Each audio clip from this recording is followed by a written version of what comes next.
Everyone's ready? Yeah? Okay. All right. Oh yeah, I hear myself.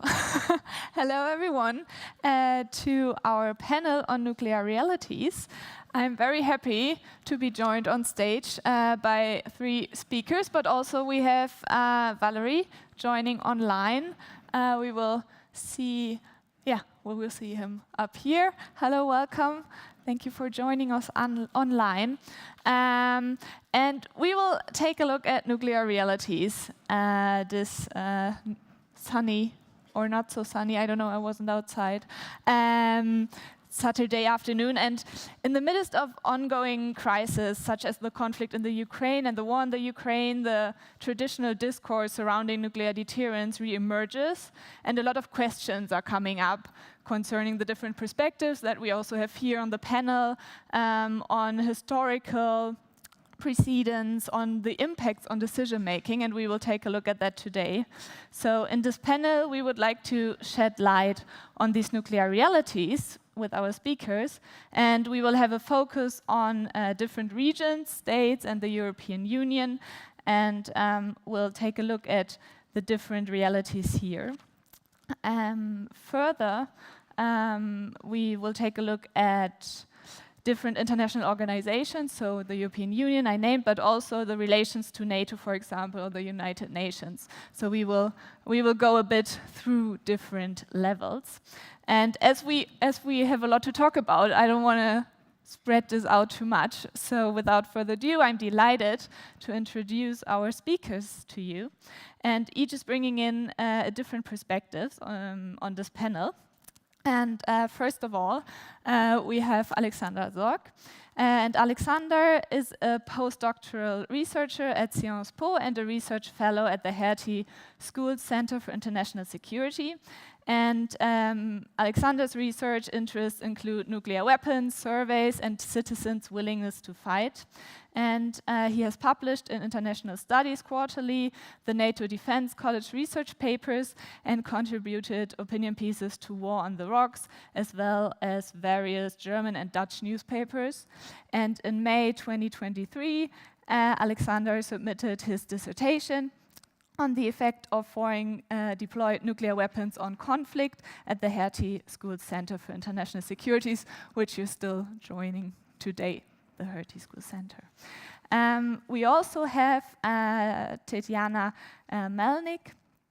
And Tetiana is an accredited parliamentary assistant and head of the office to the Polish member of the European Parliament, Marek Bartlett. She is affiliated to the Odessa Center for Non-Proliferation as a non-resistant fellow. And Tetiana holds a PhD in political science on the topic nuclear deterrence in the Euro-Atlantic security system, a master's degree in European international relations and diplomacy studies, and a master's degree in international relations. She is also part of the Young General Leadership Network and Black Sea Women in Nuclear Network.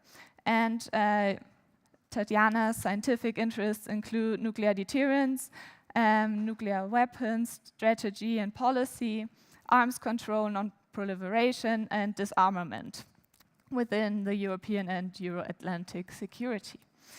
I'm also delighted to introduce to you Jean-Marie Collin. Jean-Marie Collin is the current director of ICAN France, the international campaign to abolish nuclear weapons. And his area of expertise covers arms control, nuclear deterrence, non-proliferation, disarmament, consequences of French nuclear testing. And for ICAN France, he participated in all processes of the humanitarian initiative and in the negotiations of the Treaty on the Prohibition of Nuclear Weapons. Jean-Marie is also part of a working group specializing on victim assistance and environmental remediation, and he possesses a vast experience as a consultant for various French NGOs, foreign NGOs, and think tanks. And lastly, he also holds a visiting professor at the Sciences Po School of Rennes and Strasbourg. And lastly, joining online is Valery Kavaleuski. Valery is a deputy head and representative for foreign affairs in the United Transitional Cabinet of Belarus, which is shared by Svetlana Tsikhanouska. Yeah, sorry for the mispronunciation. He formulates foreign policy strategies and priorities, develops and coordinates their implementation, conducts diplomatic activities on the bilateral basis and in international organizations. Valery leads on the flagship project of national passports and overseas missions to Brussels and Kiev. And in the National Diplomatic Service of Belarus, Valery specialized on bilateral relations with the US, which will also come into discussion later, and then worked on human rights agenda with the UN institution. He was also at the embassy in DC, Washington, DC, and covered various political issues. Just to name a few milestones in his CV. So as you can see, we have super interesting perspectives. And I mean, we also talked a bit before the panel started, so I can tell you. There's a lot we want to talk about. And maybe to get this going, I just would like to ask you, Alexander, if you just can give us an opening statement, just a bit like 2-3 minutes, as you research nuclear weapons, but also research more on the citizen level and the views of citizens. What is, in your current impression, one of maybe the perspectives and also the contradictions on nuclear realities in the European Union right now? So from the academic point of view also. Yeah, thank you so much for inviting me. I think it's a great pleasure to be on this panel with so many interesting colleagues. So on the question of the perspective of citizens and potential contradictions, I think if we look back into the past, into the pre-full-scale invasion era, I would have immediately told you that you know, we have nuclear sharing states in NATO, most of which are EU states, and there's a glaring sort of contradiction here, because most citizens do not want to continue nuclear sharing, but NATO, of course, really centers its strategy, among others, on these weapons being present in Europe. Well, I think now I have to adapt my answer a little bit, because as we've seen, for example, in Germany, public opinion seems to shift. So while this was a reality in almost every opinion poll that we had for a good 15-20 years, the most recent opinion polls in Germany indicate that citizens seem to be more supportive now of nuclear sharing, more supportive of nuclear deterrence in general.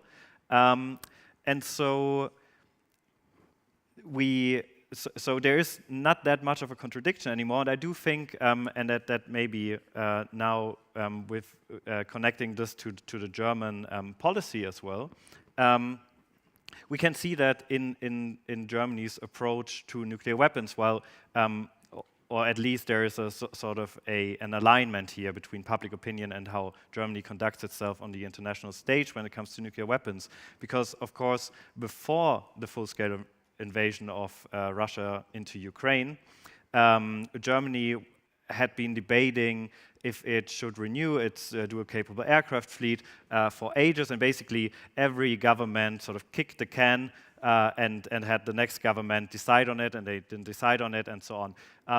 Days after the full-scale invasion, Germany, of course, decided that they will buy F-35 aircraft to continue nuclear sharing. And so I think that we can say, as I tried to do in the very beginning of my statement, there's sort of a pre- and a post-Russian attack era, and this has shifted not only how citizens think, but also how the state, for example, Germany, conducts itself when it comes to nuclear weapons. Yeah, thank you very much, and we will dive into that a bit more during the discussion.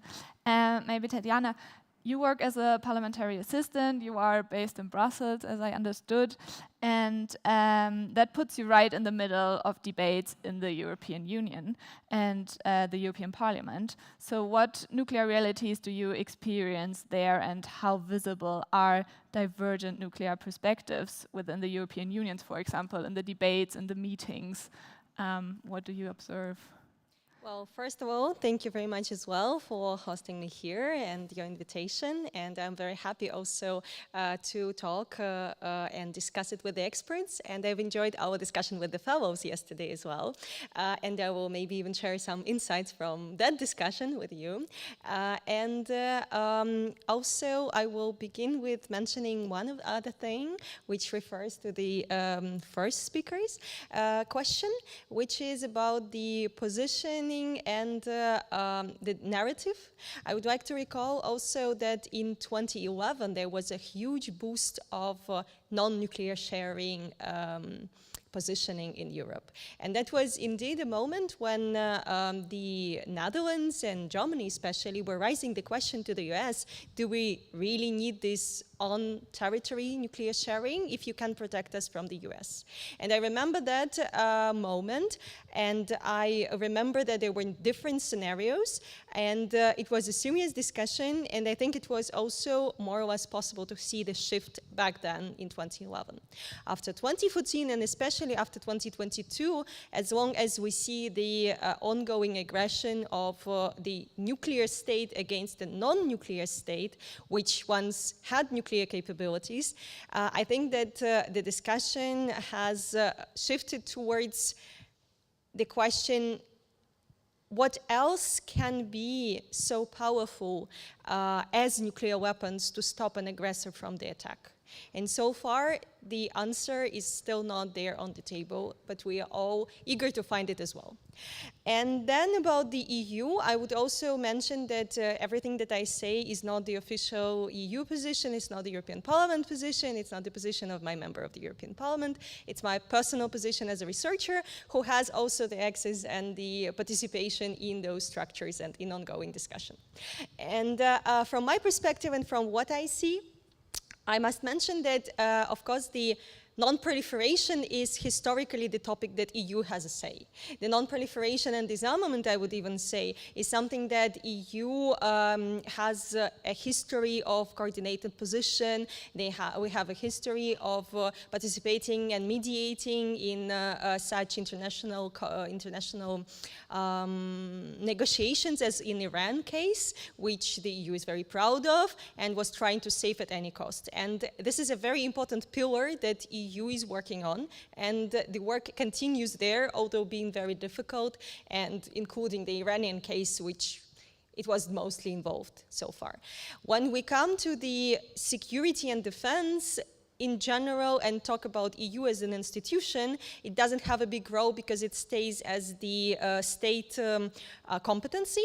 And moreover, in this particular case, until very recently, until Mogherini's lead on that, the security was something that EU has only agreed to have a common position or coordinated position one day. And now, even when we've moved and we see that the EU is getting more active, that we have the PESCO, we have the EDF, we have the CARD, all those acronyms that I can discover a little later if we come into that discussion, it's already a huge step. At the same time, we all know that there is the Article 42.7 at the EU treaties, which is, if we check the letter to letter, even stronger than the NATO Article 5.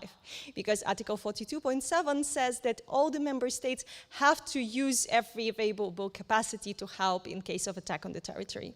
So there is a potential in the EU security and defense policy that is now enlarging. To which extent there will be a nuclear component to that, in practice it is already there. In a sense of France being the nuclear state, in the sense of bilateral cooperation or bilateral guarantees like between France and Germany, France and UK, and there might be many more to see. But as a state, as the Is EU as an institution so far? I wouldn't say that we have a common position, but rather the common discussion. Okay, thank you very much. Yeah, we will definitely come also a bit to what changed. But you already mentioned the French perspective. So Jean-Marie, maybe as a director of ICAN, I would be interested to learn more about what you think has changed in terms of nuclear realities since the Russian invasion of Ukraine. I mean, in the aftermath, we also had these discussions on a possible Eurobomb and how the EU has to shift maybe its narrative. So what would you say is the French perspective on the current nuclear realities? And also from the perspective of ICAN, what has changed maybe in the debates? Can I have 2 hours or? Yeah. Because it's a lot. Thank you a lot for inviting me. Thank you a lot, Julian, to organize everything and the organizer.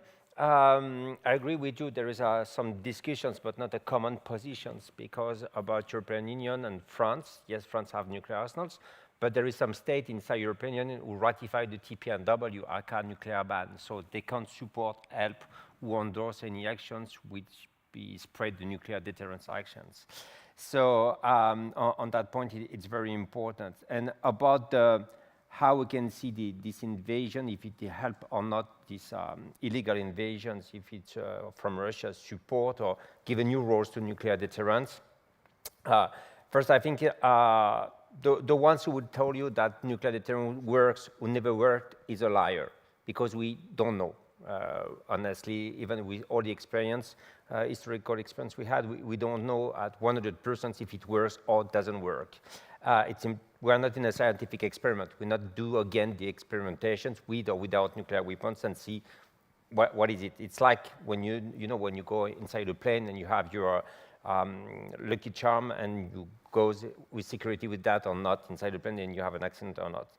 And but I think what we saw really with this war in Ukraine is that it gives the possibility to a state, Russia, who have nuclear weapons, to engage in nuclear war. So we really have an aggressive deterrence, actually, and that's something very new, because Russia have some nuclear weapons, it permits Putin to realize some massive war crimes, for example.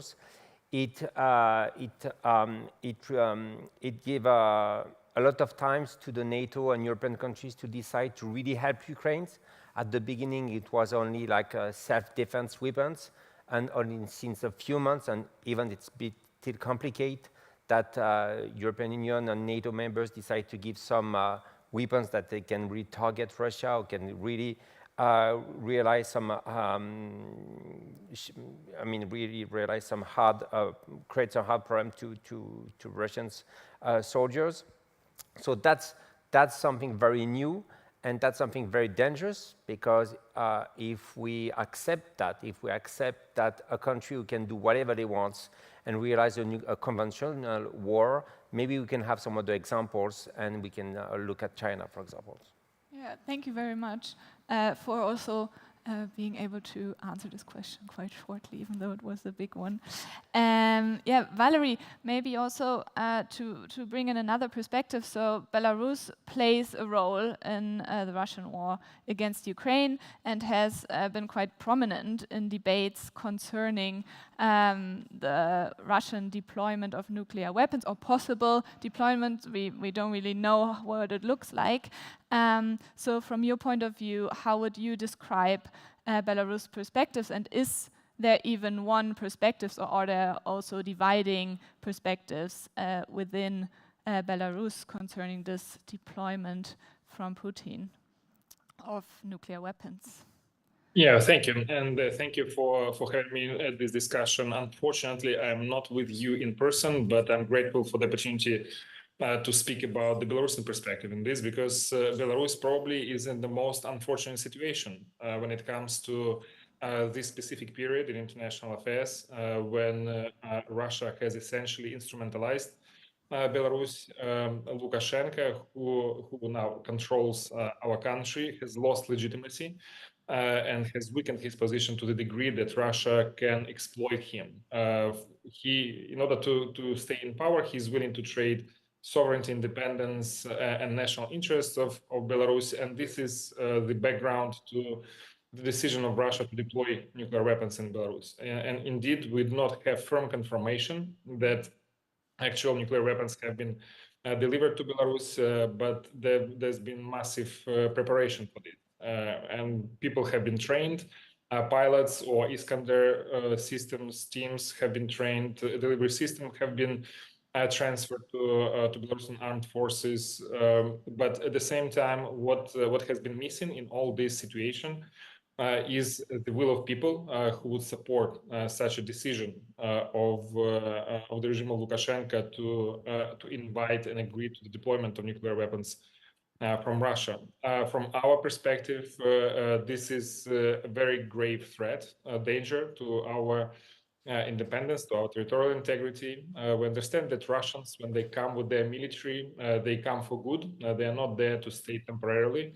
They want to stay for good, especially when it comes to the nuclear weapons. This even more exacerbates the situation because they have to bring special forces. They anchor themselves in. This is a very bad development, or already in a very bad environment. We also realize that if Russia decides to use nuclear weapons against NATO countries or against Ukraine, Belarus will become an object of retaliation strike. It is highly likely that this would happen. And in such a way, Belarusians will be paying a price for decisions that they have not agreed to, they have not participated in, they have not in any way and form support the war against Ukraine, but nevertheless they would have to pay the price. The logical conclusion would be here that Russians actually want to divert the liability for possible attack against adversaries using nuclear weapons so that Russian objects would not be subjected to such retaliation strike. So when it comes to the general theme of this discussion, whether nuclear deterrence actually works or doesn't work, I would say nuclear deterrence cannot work without firm resolve to use nuclear weapons. So far, the response from the West has been very, very cautious, very tacit, or very non-public, to say the least. On the contrary, Russia has demonstrated this resolve. And I would say that at this point of time, this deterrence works in a different direction, not to deter Russia from doing something bad, but it restrains the Western response to the aggression, which of course leaves a lot of space to Russia and limits the political will and the possibilities of the West to respond to this crisis. I'll stop here for now. Thank you. Perfect, thank you very much. So now I think we're gonna touch on a lot of points that were briefly mentioned now. So we dive a bit deeper into the different perspectives on nuclear deterrence. So maybe to come back to the German perspective and also what you said about pre and post Ukraine war perspective. So how has Germany's historical position on nuclear weapons and deterrence, but maybe also on disarmament, influenced its current policies and attitudes also against this background of the Russian war against Ukraine? Maybe you could give a bit more detail to what you said before also, Alexander. Sure. So I think, so if we look back at the, let's say, if we look back at the end of the Cold War and the 3 decades following that, Germany had I think a pretty was a pretty staunch supporter of disarmament, of arms control, and as we've also heard before, there was time and again initiatives to actually end nuclear sharing, right? But I think we should also take into consideration that during the Cold War, Germany, of course, had a somewhat different position. Germany was one of the biggest supporters of the flexible response doctrine that shaped NATO since the 1960s, more or less. It wanted early nuclear use to end the conflict, what we would probably today, in a bit of a dictatorial way, subscribe to Russia, this escalate to de-escalate doctrine. And of course, Helmut Schmidt famously in 1978 at the IISS conference asked for nuclear weapons with longer reaches, so intermediate nuclear forces to be placed in Germany. So in the Cold War, I would say we already have this precedent where as the threat rises, Germany's position is more hawkish. After the Cold War, there's not really a threat anymore, and so Germany becomes more of a quote-unquote dove. And so we sort of end in around 2020 with a position where Germany is sort of an observer for the TPNW. It time and again questions the usefulness of nuclear sharing, and then, as I said, the Russian full-scale invasion happens, the threat rises, and we again see this shift in German politics. And I do think, and this is maybe where also the panel topic of a contradiction between quote-unquote realpolitik and a feminist foreign policy sort of emerges to some extent, and that is, it's very difficult to promote especially unilateral nuclear abolition if you're facing an immediate threat. And I do think that there is, to some extent, a contradiction, at least in that respect. Yeah, thank you very much. And maybe, now you brought up feminist foreign policy. I mean, we have two perspectives from states that have a feminist foreign policy or feminist diplomacy in the case of France. So how is it in France? So is also this pre and post-conflict perspective visible in the French perspective on nuclear deterrence, and has kind of feminist diplomacy brought in a new variable to it, maybe? So also, maybe you could also give a bit of a historic development, just to also maybe see it in contradiction to Germany. Yeah, okay. So France decided to create a French nuclear force in the earlier 50s, basically because they didn't want to be invaded for the third times by Germany, or fourth times. And that's the main reasons. And at the same time, they wanted to stay in the big powers as the France began to lose different colonies. And so it was a way to stay at the table of the big powers. So at this moment, yeah. And so that's so they're working alone. They try to be independent, even if they receive the support, for example, from the British to raise the H-bomb, or from the US, United States, from different technical actions. But globally, they realize this development, this deployment alone until now, and we pass, I would say, from the selfish to now European visions. Selfish is like until the earlier 90s, France has some missiles that they were ready to target the ground of Germany. We were ready to kill some thousands of Germans to protect the French populations.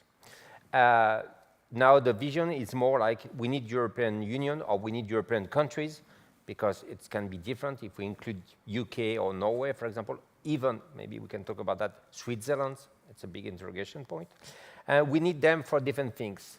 If we look at the vision of the President Emmanuel Macron, he realized some speeches, notably the first one in La Sorbonne in 2017, where he really gave his vision on the European strategic cultures. And when in France we speak about strategic, we speak about nuclear weapons. And what Emmanuel Macron tried to do, and I think, and I'm honestly a bit sad about that because I'm ICAN members, it's to develop the culture of the importance of nuclear weapons inside the whole European Union. And the full-scale invasions really help on that. Obviously, maybe also to be scared that Trump will arrive with a second term will also help on that. The question that they have now is how to obtain at the end like a statement or an agreement from different countries inside European Union. I don't think for the moment the question of the feminist diplomacy is inside this topic, to be honest. I think it's more something somewhere in the French diplomacy, important, but not inside the culture, or to try to engage strategic cultures. So that's where we are, and we have really more op-ed, for example, or activism from parliamentarians since 2022 on the necessity, obviously, to have a better defense industry, and notably to have not more nuclear warhead, maybe in the future, because the others have more, actually, but to really propagate these strategic cultures. And we have a very strong relation with the Germans. I mean, we have a particularly an assembly between the French and the Germans where they begin to speak about that. The fact that they decide a few years before to engage a process to build a future fighter jet, where we know that they will have some nuclear weapons capacity, and the Germans say nothing about that. They didn't say that we're against, they didn't say we're agree, but they say nothing. The Spanish were also on board on that, say nothing. So there is also a process to think about it, and that I think will be the beginning of something, and the real problems. But I would say what Emmanuel Macron really needs right now, it's not to share nuclear weapons, not to put some French nuclear weapons. I can come back on that, on Poland or whatever countries, or because it would be super complicated for different reasons. It's really to receive like an authorizations, like a motions from some state to say, we support you. We understood that your vital interest is also to protect Europe. And that's the point where we are right now in the term of discussions. Yeah, thank you very much. I mean, now Alexander and also you, Jean-Marie, touched upon this relation to the European Union, and in your opening statement you also said there were lots of changes now. So what role does nuclear deterrence now play in the security strategies? And maybe you can just give a bit more details on the changes that you kind of mentioned in your last sentence, because that might fit also in all this changes happening right now in the countries. Yes, sure. Thank you very much. Well, first of all, on your question that you have posed now, we see that there is a constant action and there is a constant movement in this direction. And I remember the times when the French have suggested this term of strategic autonomy, and me coming from the nuclear field, it was obvious what they meant by that. But at the European Union level, now we talk about strategic autonomy in energy. Now we talk about strategic autonomy in environment, in economy, in semiconductors, in anything except the nuclear weapons. So this is an interesting thing when sometimes the initial idea or push ends up with some beneficial efforts, but in another area. The interesting thing about the EU is that it is a structure which is very much bureaucratized. And as I have previously mentioned, the security policy, it's common security and defense policy. For years, it was a taboo question. And when you talk about the common nuclear, it was even double taboo question. The thing with the EU is that through the last 5 years, we have already seen how 2 taboos have been overridden by democracy and the demand. It was in the case of COVID, when the health is an absolutely state authority and state competence is now part of the EU portfolio. And we have seen the similar thing in energy, which is also an EU competence, which is now driven as the common energy purchases and things like that. So EU is a very slow, big, bureaucratic structure. That is an undercut, but at the same time can give an unexpected pluses through the process. And I wouldn't be surprised if in some 10 years, some politician comes up and say, well, by the way, we have strategic autonomy in energy, we have strategic autonomy here and there. Why don't we have a strategic autonomy in some defense issues? So I think this is also possible. And just to briefly say a few words about the location or nuclear sharing, however you call it, of Russia in Belarus. I think this is a very interesting question that we can look at from two perspectives: the technical, or like practically military perspective. Well, if you have already nuclear weapons in Kaliningrad, would it really change a lot if you have deployed nuclear weapons in Belarus? So in military or technical perspective, that might not be a big change, but it is a big change in political sense. And nuclear deterrence, it's all about the communication and signaling. And that was rather communication and signal that Russia wanted to punish the West for supporting Ukraine, or whatever, show by the nuclear escalation, in a sense, that they are serious about occupying Ukraine, and they are ready to bear cost, and there will be others whom they will make pay for in case they lose. And this was about also the diversification of the places of deployment. And it is similar to the role that France is playing, or UK is playing in Europe, to the diversification of the places of decision making. And this is something that we tend to forget, because we say, well, UK and France, they don't promise to, they have not integrated into the NATO defense planning.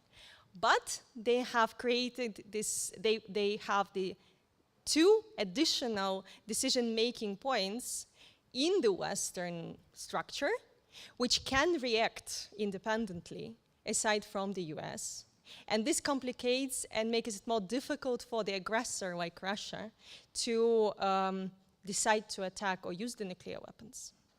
Yeah, thank you very much. Maybe we also get back to you, Valery, then also, how has the Russian war against Ukraine influenced the regional perception of nuclear deterrence, also to draw a bit more on what was said? So has the war changed the understandings of the effectiveness, maybe also of the risks associated with nuclear deterrence? Well, there's one rule that one American diplomat, high-ranking diplomat, shared with us last summer when NATO summit was taking place in Vilnius.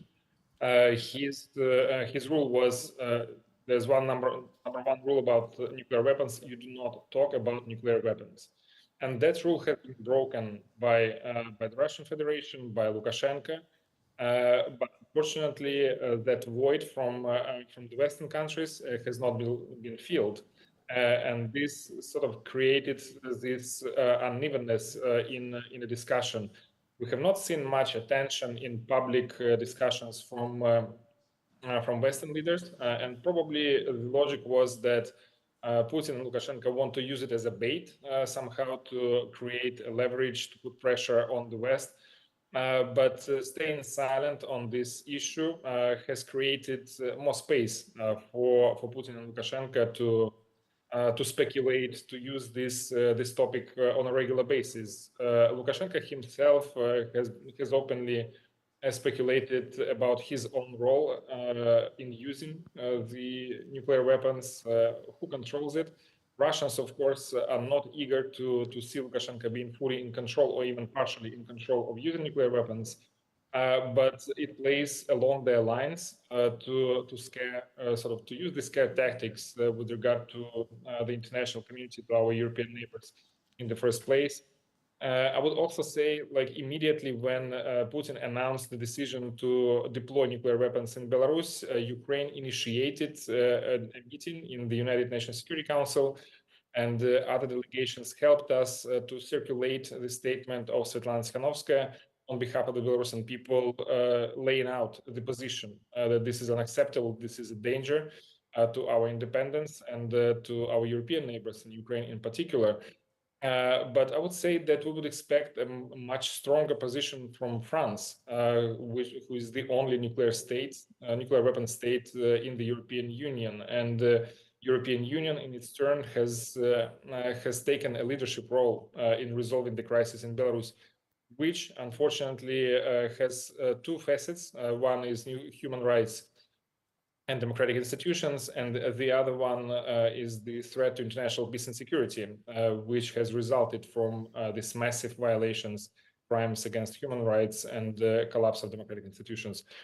So I would say that at the moment the West is trailing behind in spite of significant resources and ability to influence the behavior of Putin and Lukashenko through economic means, financial pressure.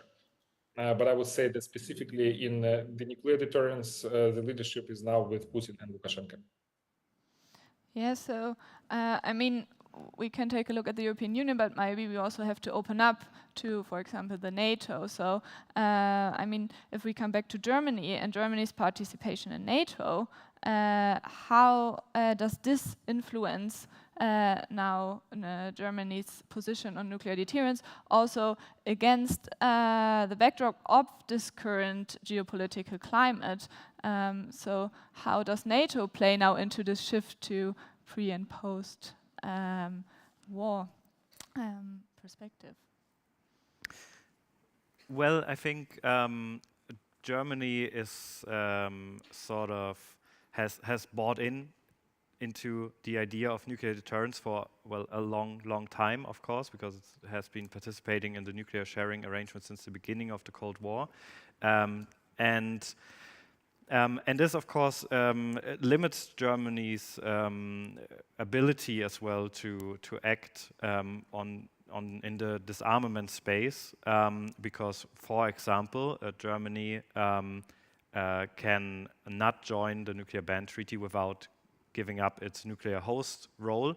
And given the current background, I would also argue that they would not do so because Germany would be afraid to undermine NATO coherence and cohesion. And so I think that, well, the role that Germany takes on in NATO very heavily influences how Germany conducts itself in the disarmament space.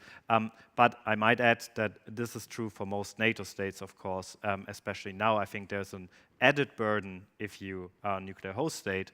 But I think at the moment now, and the time we are living in, I think there wouldn't be any NATO state who really thinks about joining the nuclear ban treaty, because this would also mean renouncing NATO's nuclear deterrence strategy at large, and I don't think that any state would be willing to do so. Yeah. Maybe then we can come to you, Jean-Marie, because I mean you were in the process of the treaty on the prohibition of nuclear weapons, and how does this treaty still influence the discourse on nuclear weapons in France? And maybe, I don't know if it came up yesterday, I wasn't unfortunately not there, but maybe you could also just outline what the treaty says so everybody's on the same page and knows what we're talking about, because it came up a few times already. Okay, so the Treaty on Prohibition of Nuclear Weapons is a nuclear disarmament treaty and also humanitarian disarmament treaties. It's really important to hear and to understand that. So the Article 1 is creates some different prohibitions. Some prohibitions already existed inside the NPT or inside the CTBT, but the CTBT is not actually in trying to force. So they repeat, and it's really important that they repeat these prohibitions. And they had some prohibitions, like the threat of use, for example, which is nuclear deterrence. Or they had also the financing, like it's now prohibited for financial institutions to finance weapons industries. And they have some effect. And that's the second part of the question, how we have an effect on France, right?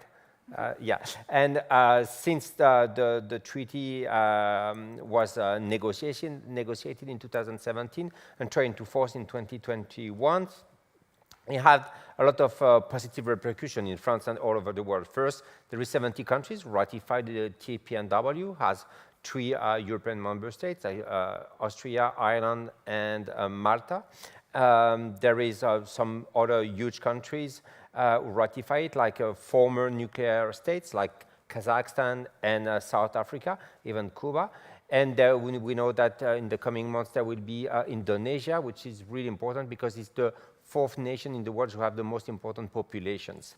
And there is 93 signatories, and there is also some ratifying states that are very, have some very positive influence, like the RDC states that they ratified.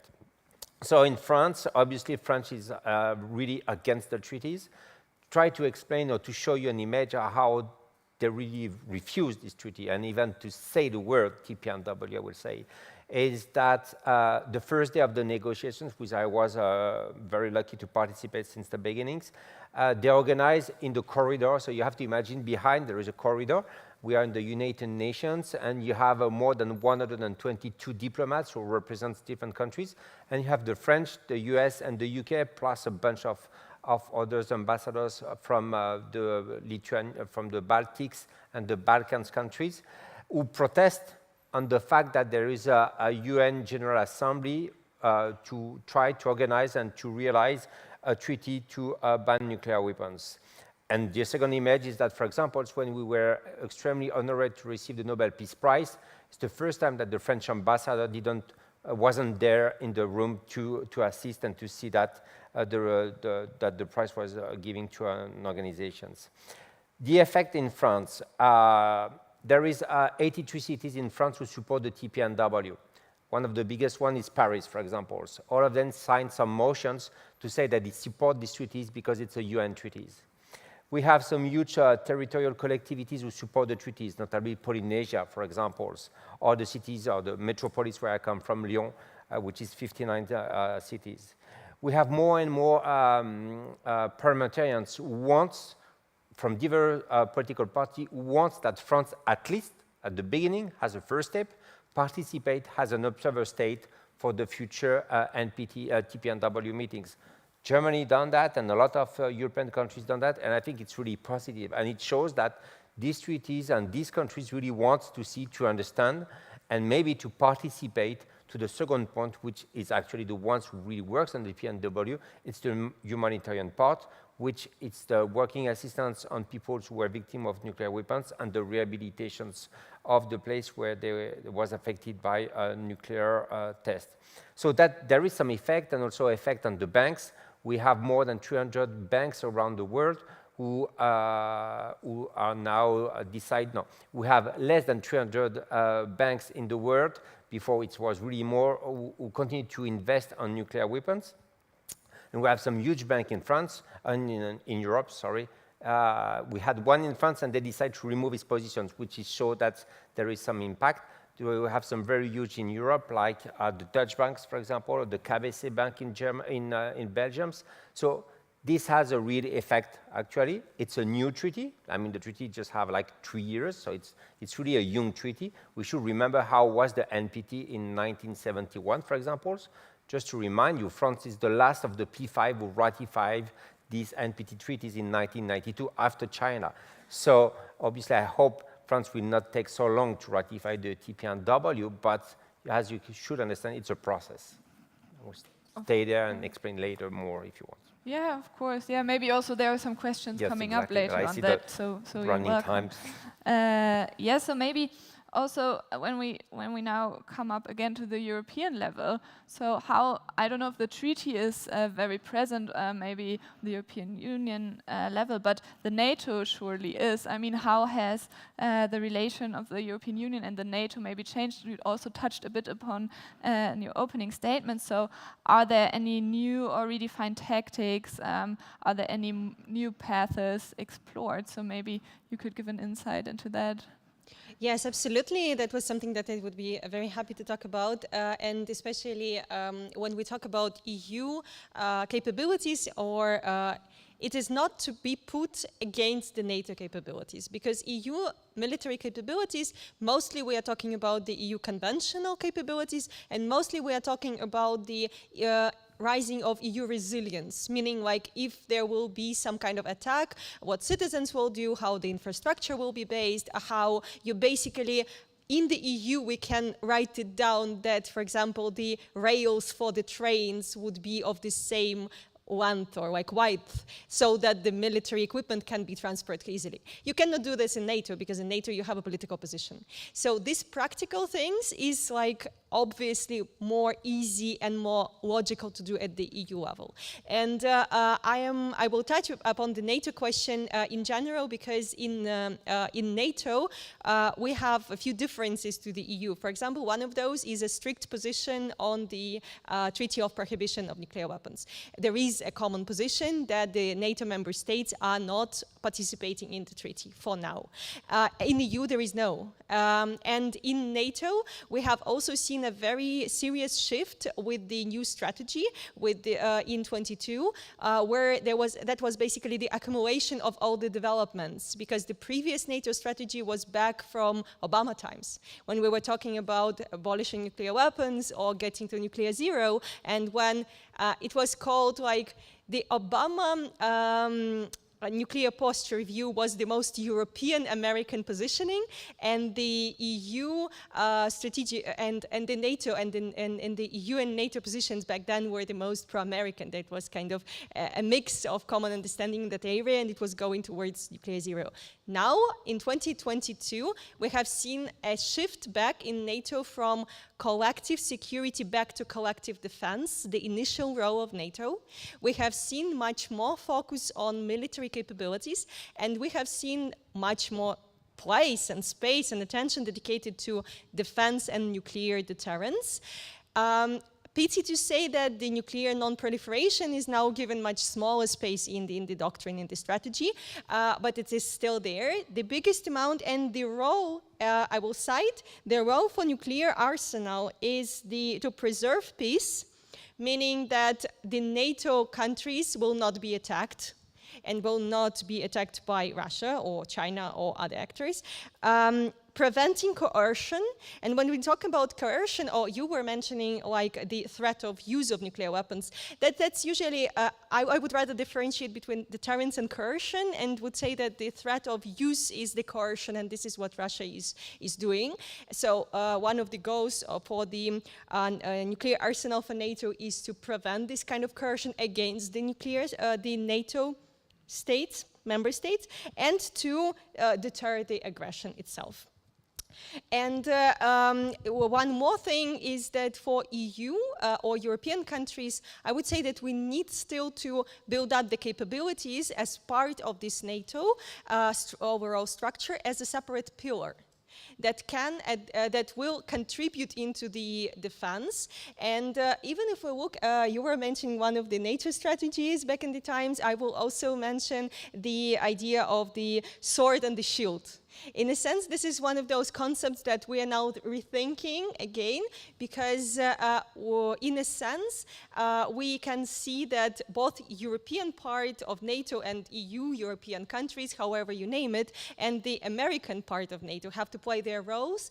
And if both actors are active, this diminishes the chances of war with NATO. And in this sense, US can be seen more like keeping the deterrence by punishment, or the sword, in a sense of last resort. But EU or Europe has to still play this role of deterrence by denial, or the shield, meaning that we have so much capabilities, including conventional ones, that you, or as Russia, for example, wouldn't even risk attacking us because it will be so costly, and because we have US in our background.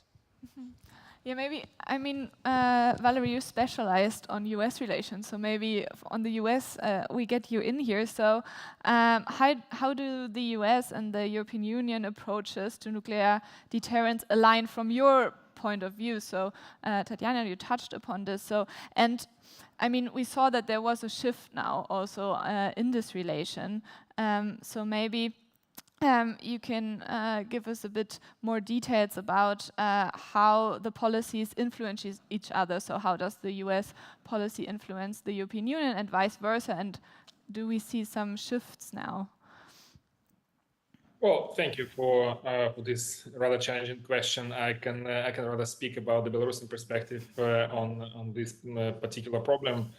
Again, I would say that the United States and the European Union, from the very beginning of this specific issue, when Putin announced the deployment of Russian nuclear weapons in Belarus, have taken a very cautious position, probably not to create any further incentive for Putin and Lukashenko to exploit this theme. But just like Tetiana said very rightfully, that in a very correct way, that communications is very important for the topic of nuclear weapons and deterrence. The Russian Federation and Lukashenko have somewhat taken the initiative in this field.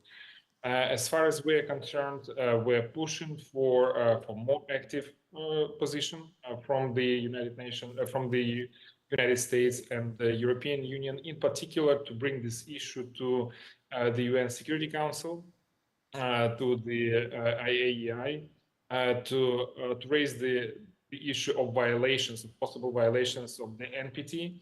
Unfortunately, until now, the response has been rather muted again, probably following this position that we should not talk about nuclear weapons too loudly because it could create sort of possible risks and sort of create imbalance in the topic.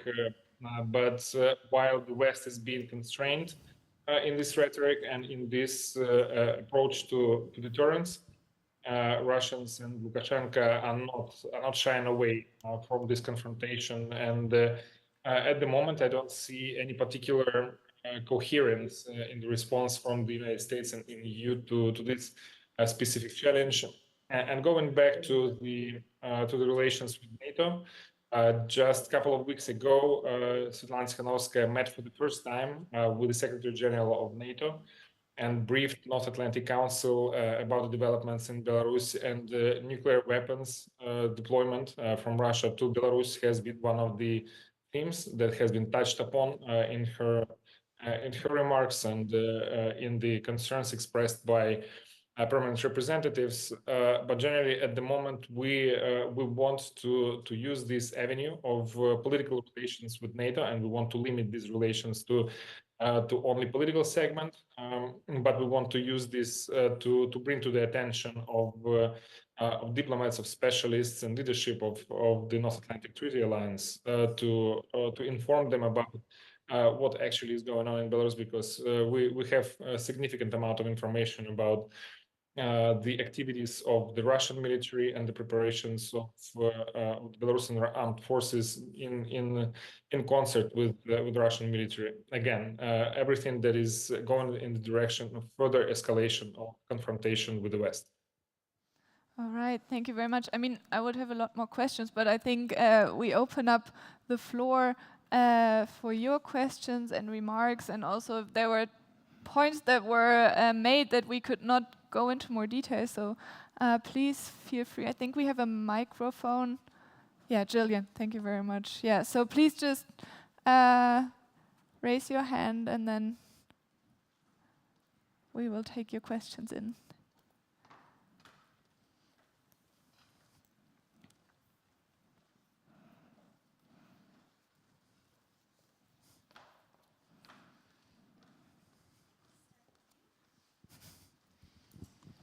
Hello, thank you very much for all the very interesting insights. It's more a question to the French panelist.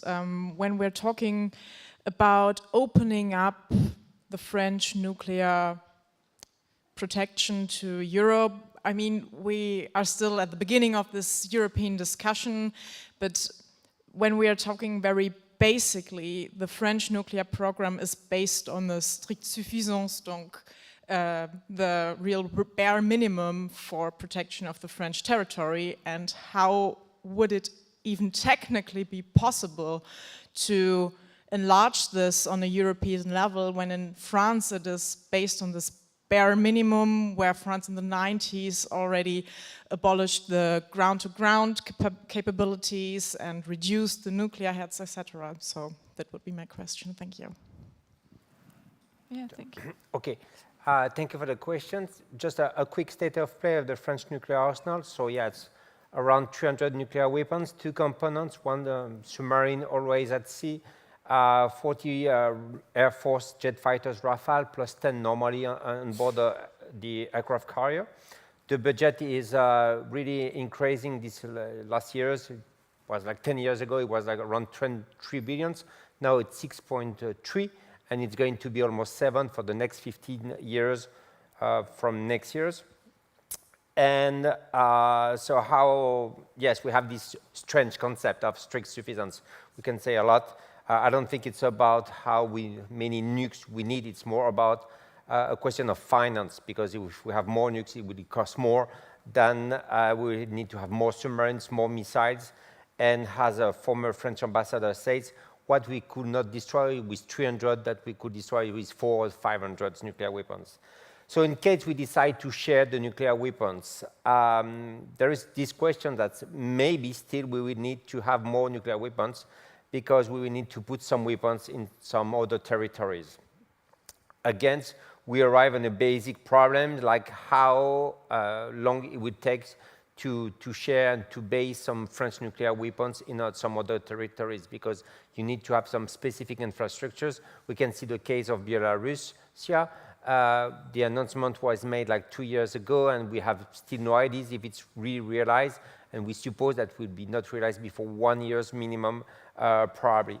2, we will have these countries will have we will be confronted to a strong oppositions. Civil society, NGOs, some MPs will contest this sharing in their countries, because that will mean that they're also one of the target of Moscow, if we speak about Moscow. So I think it will be pretty hard. Again, I think what Macron research in the future and will be more the third options, like a financial burden, like the other countries paid to assure that the France will assure the nuclear protections. But honestly, we arrive to a question is like, we can be sure that France assured the security with conventional weapons of Lithuania, Poland, Spain, or Portugal, or Germany. How we can be sure that they decide to assure the nuclear security of these countries with nuclear weapons that maybe need to use and target some cities in Russia? I don't have the answer, okay? And I think nobody have it. It will be the actual presidents or maybe the future. And speaking about the future, that will mean the European countries who will want to share this burden finance will also trust the future French presidents. That will be a huge question, and I hope we don't have to ask these questions. But when I see the French policy, that's don't go in the ghost directions. So that's the answer. Okay. Yeah. You want to go first? Tetiana, do you want to comment first? I will try to be quite brief. So just a few notes on that. First of all, is that the nuclear sharing or nuclear guarantees can be in different format, or nuclear participation can be in different format, as we see in NATO case. We know it, and we mostly see it as like based US capacities on the territory of 5 NATO members, but it can be also the nuclear deterrence from the territory of US or from the territory of France. Then you don't need to base it physically. Then you also have a different formats, like for example the Norwegian format of participation, when they don't host, but de facto they participate in all NATO planning, NATO nuclear military planning, and they participate in SNOWCAT for years. They organize it, and they and also we see now with F-35, it was one of the options, like when you have the de facto ready infrastructure, whenever you want to have this capacity taken by other member states. And the second point is about the burden sharing. I think this was this discussion between Germany and France about the sharing, who will share the cost and who will produce the bomb. And as we've seen, it was a difficult discussion that didn't reach the understanding.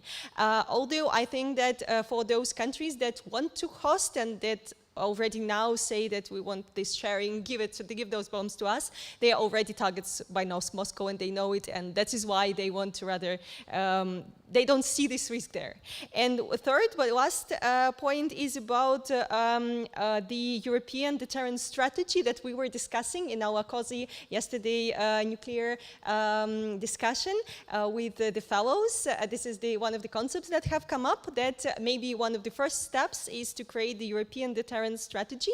And one of the questions that is still to be answered, if we go that far, that's already for countries to feel that they're part of the decision-making process, and then whether we make it public to make more communication, or whether we keep it secret to make it more practical. Thank you very much. Yeah, Alexander, you also wanted to come in.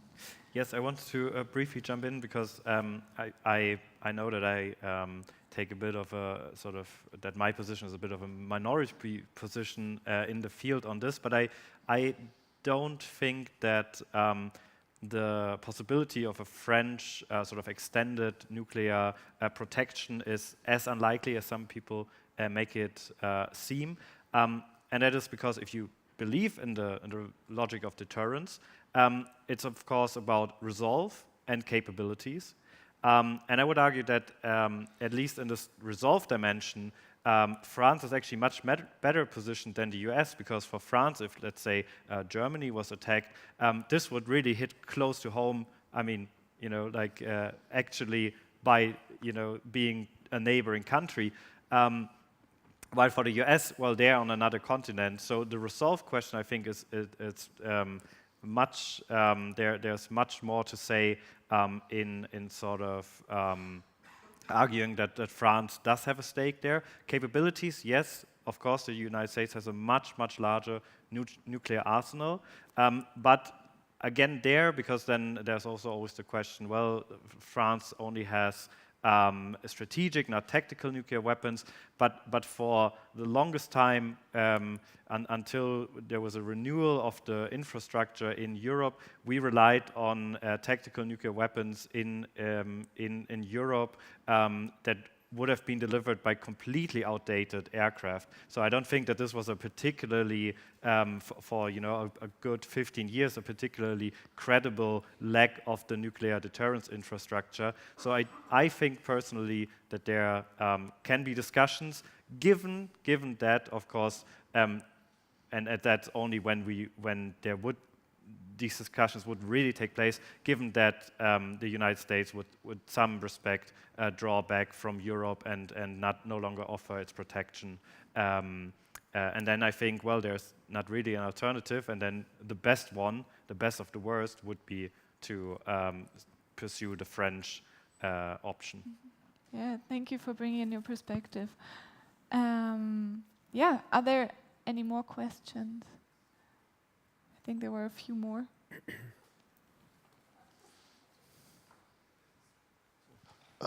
Hello, thank you very much for very quite interesting panel. I would say I have two questions, one for the Belarus representative, Valery, if I'm wrong with the name, and also with Alexander.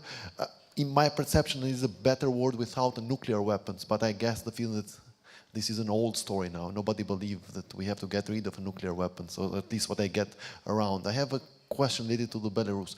We know that there is no leverage we have anymore on Lukashenko. He's, how to call the Mr. Putin vassal in some point. Do you think there is any point that we can avoid, or we can do something to not let Lukashenko to have these nuclear weapons deployed in Belarus territory?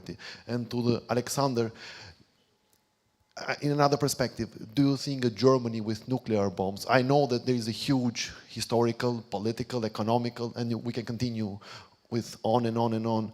Do you believe that the Germany with nuclear weapons can make a much more peaceful Europe, even though the way of line I share is probably very horrible? All right, thank you very much. Maybe Valery, do you want to come in first? Yes, thank you. Thank you for the question. So definitely Belarusian people are not interested in having Russian nuclear presence, and in particular Russian nuclear weapons on our territory. I would just go back a little bit to the history of the issue. In 1990, Belarusian parliament adopted a resolution on state sovereignty, And that resolution included two important items, strategic items. One is that Belarus will be neutral, and second, that Belarus will be nuclear-free. That happened even before the Soviet Union collapsed. But since then, there was used to be a continuous consensus on this issue. And only in 2022, Lukashenko adopted new constitutions that abolished both these policies. And this happened 3 days into the invasion of Russia into Ukraine from the Belarusian territory. So everything that could be violated was violated in this decision. But most importantly, that it goes directly against the will of Belarusian people. And yes, there should be a response to the deployment of nuclear weapons of Russia in Belarus. This could be not only communications, not only military signaling, but also political tools, sanctions to punish not only Lukashenko but also Putin for what he does. Because what is happening, the nuclear weapons is only one element of this, but broader strategy of Russia is to overtake Belarus altogether. What they're doing against Ukraine is very similar to what they do against Belarus. Different methods. In Ukraine, it is about using arms and weapons. In Belarus, they're using a corrupt leader who is completely dependent on Russia in order to implement a huge variety of integration, so-called integration programs. But essentially, this is the absorption, ongoing soft annexation of Belarus by Russia. And in this regard, we also do not see much of response from the international community. So I would say that the deployment of nuclear weapons in Belarus is only one of these elements to bring Belarus closer under control of Russia. And just like the entire situation is completely unacceptable to Belarusians and to the international community, there should be a comprehensive response also that would include the reaction to nuclear weapons. For example, one of the specific tools that could be used now by the European Union, by the United States and UK, is to flatly refuse to recognize agreements signed by Lukashenko with Putin after 2020, when he lost the mandate to represent Belarusian people. Unfortunately, until now, there hasn't been such a move, which is very political, but it would be effective in the way to dismiss the legality, the legal basis for any actions to deploy nuclear weapons or, in general, Russian military in Belarus. Thank you. Thank you very much. Yeah, Alexander, do you want to come in on the second question? Yes, sure. So I quickly had to laugh there because I think I just thought about, well, 20 years ago, I think no one would have even dared to ask this question at all, probably even 5 years ago. Now we face, of course, a very different situation, but I still think that a German nuclear weapons state is pretty much a non-starter. It's a non-starter domestically in Germany. It's gotten much more difficult just from a technical perspective because Germany, of course, is no longer relying on nuclear energy, and this makes it just more difficult to start a nuclear weapon program. And of course, Germany is still very much. It feels the sort of the core of its governance. Of its also identity is very much bound to international law, and well, the Non-Proliferation Treaty, of course, doesn't allow Germany to become a nuclear weapon state, and I think for Germany this would be very important. And so, for all these reasons, I don't think that this will happen, and it wouldn't be a quick fix, right? Even if Germany thinks that it needs to do something about its own security, I think it would be much quicker to, for example, as I said before, try to rely on the French, try to, I don't know, like somehow integrate the UK into this or whatever, than to start a nuclear weapon program and then, in maybe 4, 5, 6 years, if everything goes according to plan and Russia doesn't then strike Germany because it's producing a nuclear weapon, then you would have some results, and I think this just doesn't make a lot of sense, in my opinion. Yeah, thank you very much. I think there were two more questions. There are a lot more questions, so maybe we can take two questions together. I think here in the front, this question was quite early, the two. Thank you. Thank you for coming and sharing your views and ideas. Actually, one of my questions was partially answered, so I have just drafted another one. How do you believe the post-war realities might change the the deterrence strategy of NATO and the EU? Post-war realities, I mean the end of the Russian war against Ukraine. Of course, everything depends on the outcomes of the war and negotiations after the war, but have you considered the strategies after that? Thank you. Perfect. If it's okay, we take a second question. Yeah. Yeah, thank you as well. My question would be more technically, how would this even work? Who would have the legal competencies to launch or deploy nuclear weapons on a European basis? Would it be then the EEAS structures or the Commission, or would it be the Elysee or even London? So do you have any insights how this could work out? Thank you very much. Someone wants to go first on one of the questions. Yeah, I would jump on the first one. It really depends on what we call the end of the war. For me, the end of the war will be also the fact that Putin is not anymore in power. Because until the moment Putin would stay in power, even if we have imagine a ceasefire and a peace between Ukraine and Russia, there will still some tensions, and we're still in the same situation. So if we try to think at the moment where Putin would be not anymore in power, maybe there will be an opportunity to try to think differently and to try to engage the process of a new disarmament era. I know right now it's a bit complicated to say the word disarmament. Everybody wants to have more weapons everywhere, but until now it shows to us in international relations that each time we have more weapons, we engage more war. So that moment, and to think about that moment of what can happen, maybe some new treaties, maybe some new trilateral treaties between Russia and all the P5, we need to think about that right now. We need to try to imagine some strategy. We need to imagine that what we can put each of us inside the pocket. It's not easier because obviously, back to the French, they just have, and I think it's largely enough, 300 nuclear weapons compared to the, let's say, the 2,000 tactical nuclear weapons of Russia. But there is some stuff to think about that, so that's the first point. And to the second question, if I understand well the question is, who would have the legal competence to launch nuclear weapons in Europe, right? Yeah, well, if the French are the only ones who have the weapons, it's the French president. There is no way they share it with the other countries. Yeah, thank you. Does anybody else wants to come in? Yeah, Tetiana. Yeah, please. I will, to the first question, I think that even during the course of war or after the ceasefire, we can also already start talking in the sense of small steps, like in the logic of, for example, after Cuban Missile Crisis ideas, like establishing better communication lines, making more focus on the arms control, and also I would say that as the short-term to mid-term perspective, I would focus also on, for example, the second strike capabilities instead of first strike capabilities, because between us, we more or less know that even in the communication sense, when you, for example, focus on the submarines, this is more considered as a second strike capabilities, or, for example, when you focus on something on land-based, that is the first strike capabilities, which will be like not there unless you strike first. And those small technical things that you can shift the focus from to at the short term.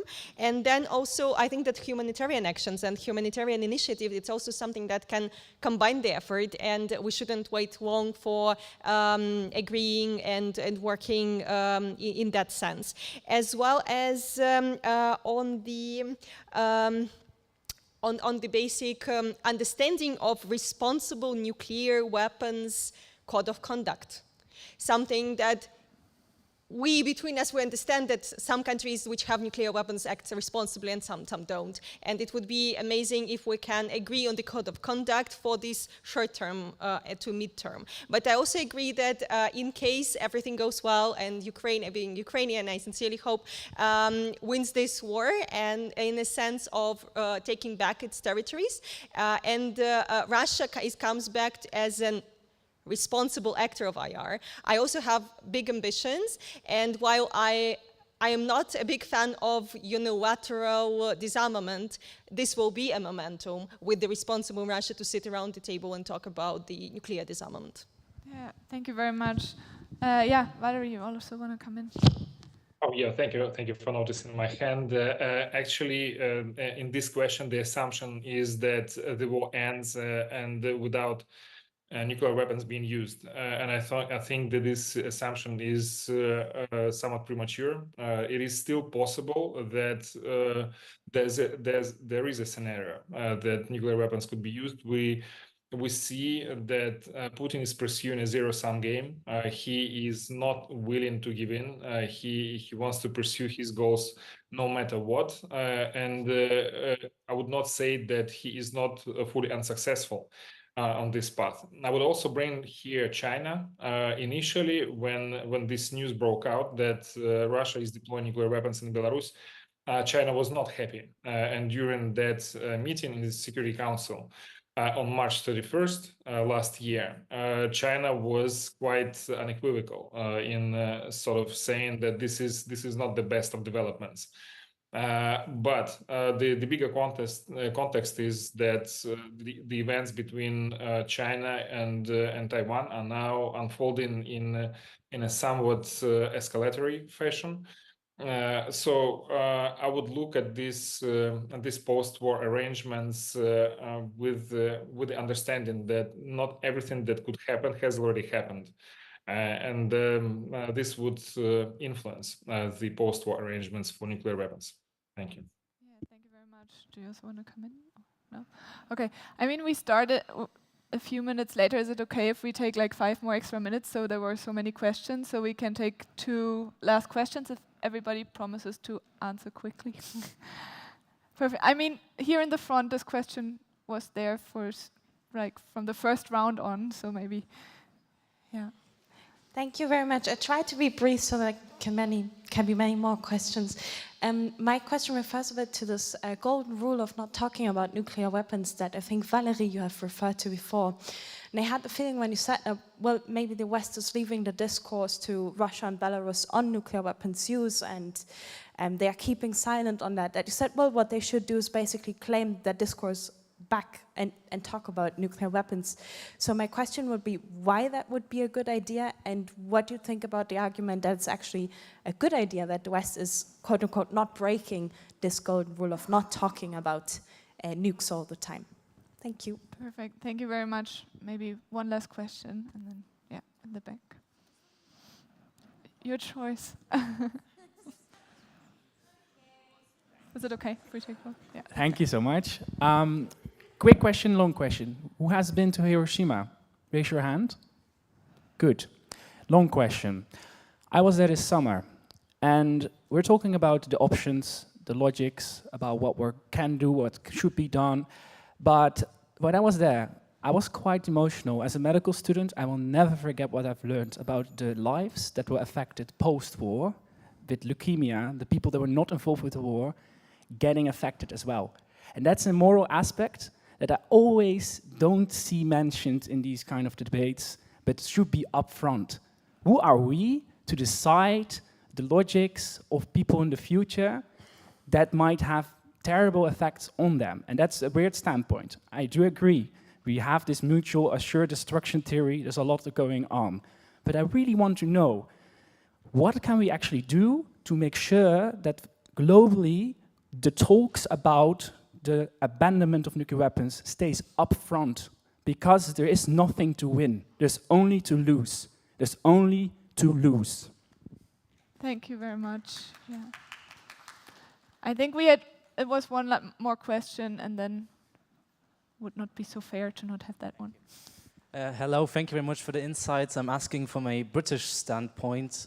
what would be opportunities and strategies to involve the United Kingdom in a nuclear deterrence strategy, while including France, the UK, maybe protecting the Baltic states? That will definitely be a also European-minded aspect to protect Europe from Russian aggression or even Chinese aggression in the future. Thank you.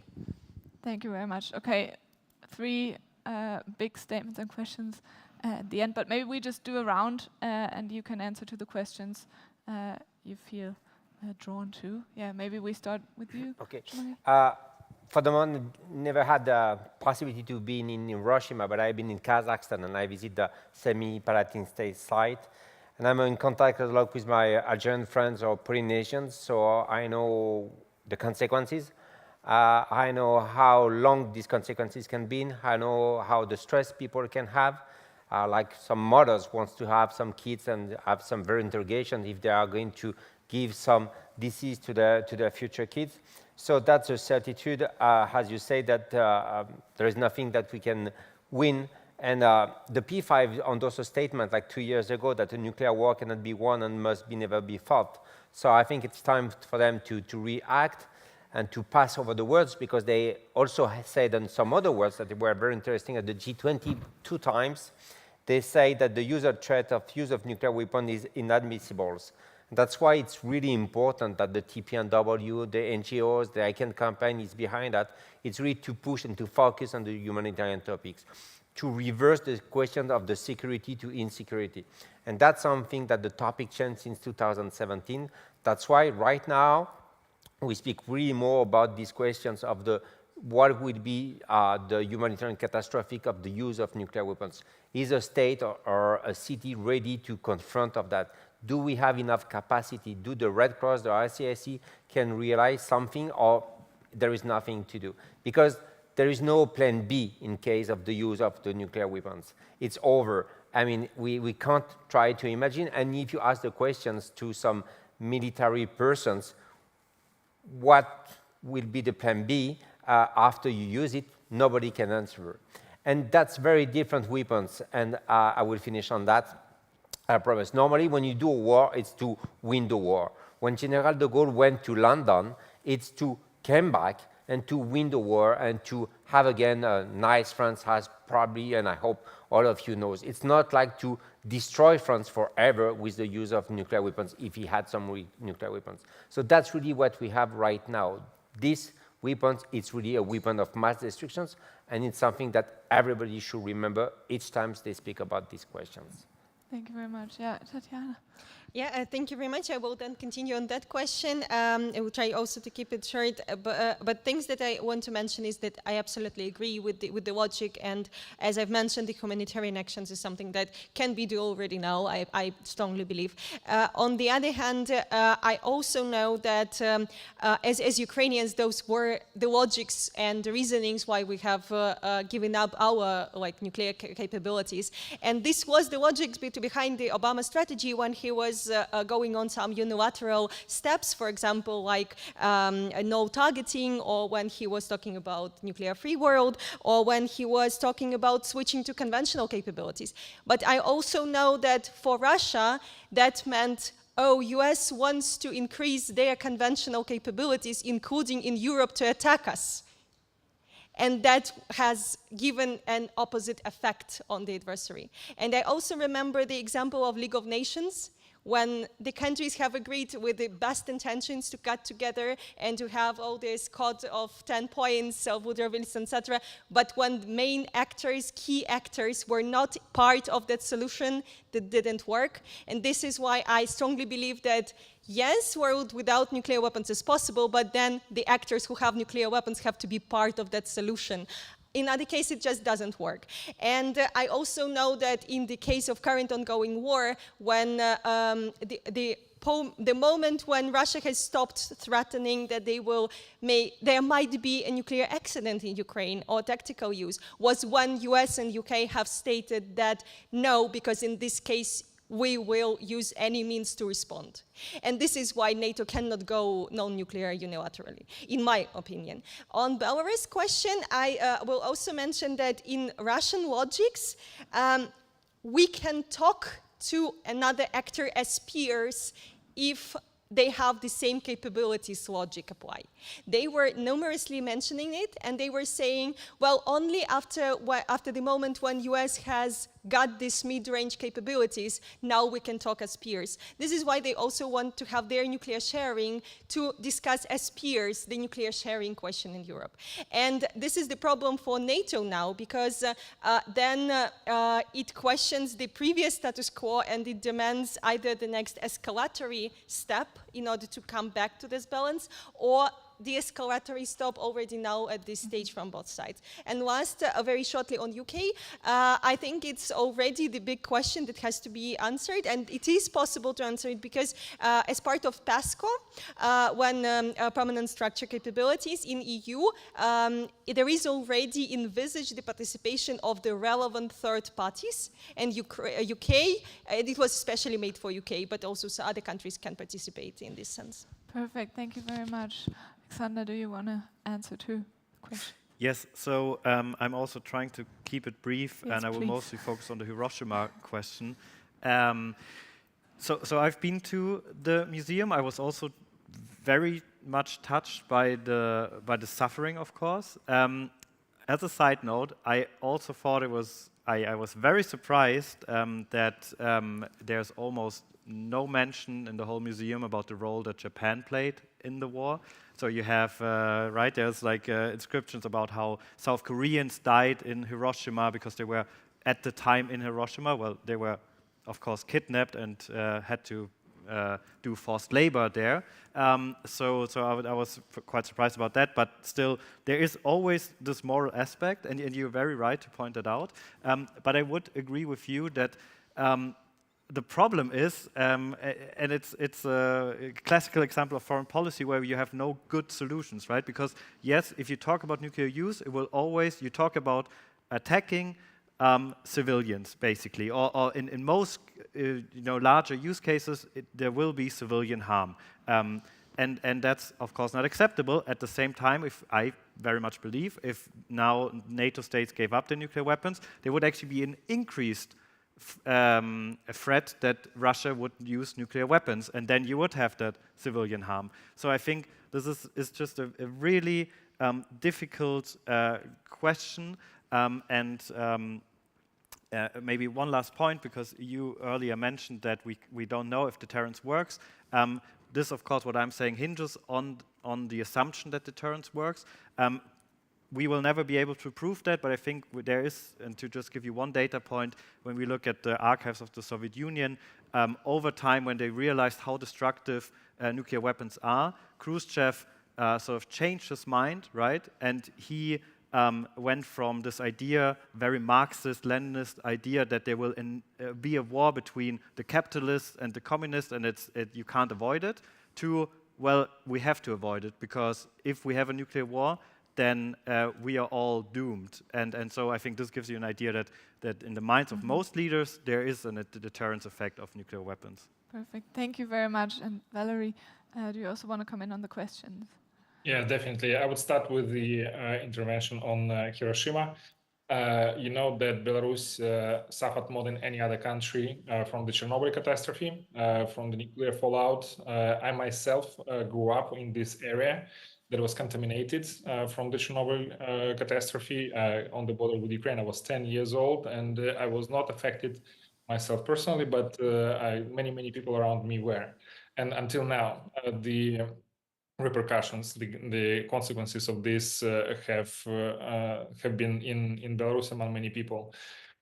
So for us, it's very real. It is not history. It is something that is happening to us every day. And of course, this is why Belarusian public is so against nuclear weapons. Up to 80% of Belarusians are against the deployment of Russian nuclear weapons in Belarus. And this is not respected whatsoever. I think that it is absolutely necessary to speak about this development, to speak against Russian nuclear weapons in Belarus, both in military terms, but also in political terms. And there's a lot to say, both from the international law perspective, that Russia is violating a non-proliferation treaty, that it is, which has come actually after all these nuclear sharing agreements have been have been concluded within NATO. So this has broken some ground, and it is very unfortunate. It has created this imbalance in this very subtle system of nuclear non-proliferation. Also, this conversation could go to the national interests of Belarus, since Lukashenko does not represent legally the interests of Belarusian people. This should be said outright, that what he is doing is not in conformity with the national interest, and also violates the constitution, violates the national legislation, and contradicts the will of people. I would also bring here the peace process around Ukraine. It is absolutely impossible to imagine that sustainable peace concluded at the end of this peace process would not consider the withdrawal of Russian nuclear weapons from the territory of Belarus or Russian military altogether. This peace would not be sustainable if Belarus remains under control of Russia, because there would always be a launching pad for any adventures of Putin, not only against Ukraine, but also against other European Union members, neighbors of Belarus.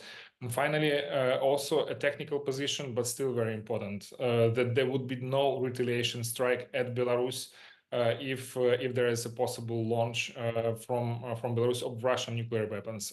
All retaliation efforts would be directed at Russian objects on the Russian territory. I think this signaling would be absolutely crucial and effective in deterring possible escalation from the territory of Belarus.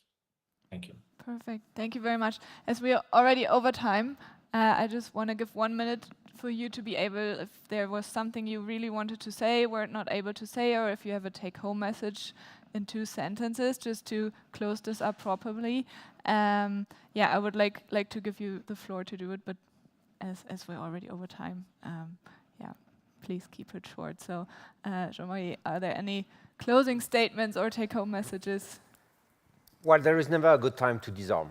There is never a good time to engage a process of disarmament, but the result will be positive. So I think 20 years ago, there is some very nice moment. There is the Obama era. There is in the 90s some actions. It's time to engage a new process. It's time that European states to participate as an observer to the future meeting of NPT, TPNW as observer states. It's time to France to respect all the NPT actions. So disarmament should be one of the key words now. Perfect. Thank you very much, Tetiana. Yeah, while I am sad to say that the war in Ukraine or Russian aggression in Ukraine has shown that conventional deterrence didn't work, that the self-claimed neutrality didn't work, and that unfortunately Russia was and is trying to replace the international rule of law by the rule of force, I still believe that with the multiplication of actors, radicalizations of societies, and also the growing vertical asymmetry with different means of warfare, we still need to come together around the table and as the rational and responsible society or responsible international actors try to restore the international order. Thank you very much, Alexander, your closing remarks. Yes, so maybe connecting to the comment that I just directed to in my previous statement.